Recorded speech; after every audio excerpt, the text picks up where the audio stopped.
कुछ विद्यार्थी आज हमें मिलना चाहे, मैं उनको बुलाया, उनकी पेरेंट्स भी आए थे, उनको भी मिला, मैंने उनके पक्ष को भी सुना।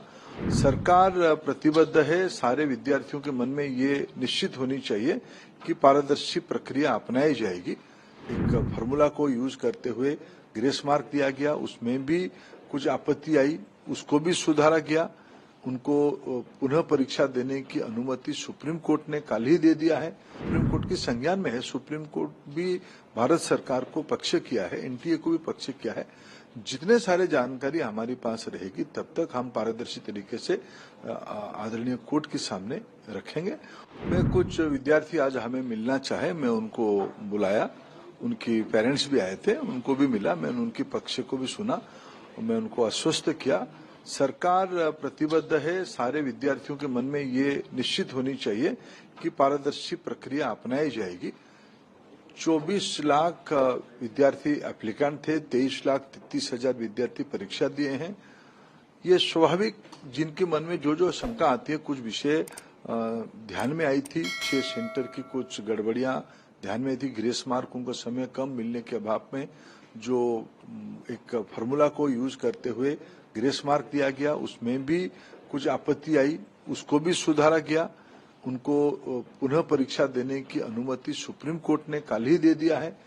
उनको सूचित कर दिया गया, जो परीक्षा देना चाहते हैं वो आके परीक्षा भी दे सकते हैं।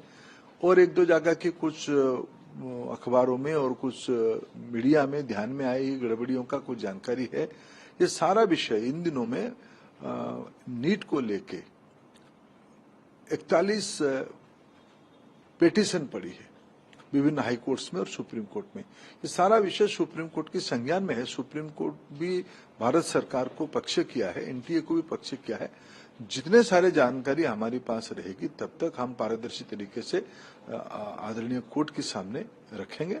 और कोर्ट की फैसला, हम जैसे कल एक समाधान निकला कि नहीं, इस प्रकार के लोगों को रीटेस्ट का अनुमति दे दिया जाए, कोर्ट जैसे कहेगा वैसे किया जाएगा। मैं सरकार की ओर से सारा विद्यार्थियों को आश्वस्त करता हूं, पारदर्शी तरीका अपनाई जाएगी, कोई घबराने के कारण नहीं है। परीक्षा अच्छी हुई है, एक दो जाकी घटना संज्ञान में आई है, उसमें भी जो इंक्वायरी चल रही है, जो कोर्ट की संज्ञान में रहेगा, जो कोर्ट कहेगा ऐसे कर लिया जाएगा। सुप्रीम कोर्ट ने, जैसा आपने चर्चा भी किया, सुप्रीम कोर्ट ने नोटिस इशू किया है एनटीए को, जो सीबीआई जांच के लेकर, और अगली जो सुनवाई है वो 8 जुलाई को होने जा रही है। इस पूरे निश्चित रूप में कोर्ट की आदेश के हिसाब से हम सब बंधे हुए हैं। जैसे कल भी एक आदेश आया है कि इन बच्चों को ऐसे ही तरीके में री एग्जामिनेशन की अवसर दे दिया जाए। कोर्ट जैसे कहेगा उसको सबके लिए मान्य होगा। और एक कहीं न कहीं सबके बीच में जो कुछ लोग सवाल खड़ा कर रहे हैं एनटीए की विश्वसनीयता पर, इस पर आपका क्या कहना है? देखिए, कुछ लोगों को देश में ऐसे एग्जामिनेशन व्यवस्था पसंद नहीं है। थोड़ा आप गहराई से देखो उनके पीछे कौन है, और उनकी, मैं विद्यार्थियों की आकांक्षा, विद्यार्थियों के मन की बात को सम्मान करता हूं, उनको आश्वस्त करता हूं, सरकार पूरा पारदर्शी तरीका से चीजों करेगा। बाकी राजनीतिक कारण से जो कुछ बोल रहे हैं उनको बोलने दीजिए। और आखिरी सवाल सर, कांग्रेस पार्टी जिस तरह से इस पर सामने आई है और आरोप लगा रही है कर ये कि इसमें गड़बड़ हुआ है, उस पेपर लीक हुआ, सरकार की विश्वसनीयता पर और पूरे एग्जामिनेशन प्रोसेस पर सवाल खड़ा कर रही है। देखिए, कांग्रेस पार्टी इस देश में भ्रम फैलाने के लिए जिम्मेवारी ले लिया है। 4,750 सेंटर में परीक्षा हुई है, 23,33,000 विद्यार्थी परीक्षा दिए हैं। जो अनामोली इसकी ध्यान में आई है, ये एक जगह पे 6 की आई थी, जिसकी समाधान सुप्रीम कोर्ट के आदेश के हिसाब से हो गया है। बाकी एक दो जगह की समस्या सामने अखबारों के माध्यम से, मीडिया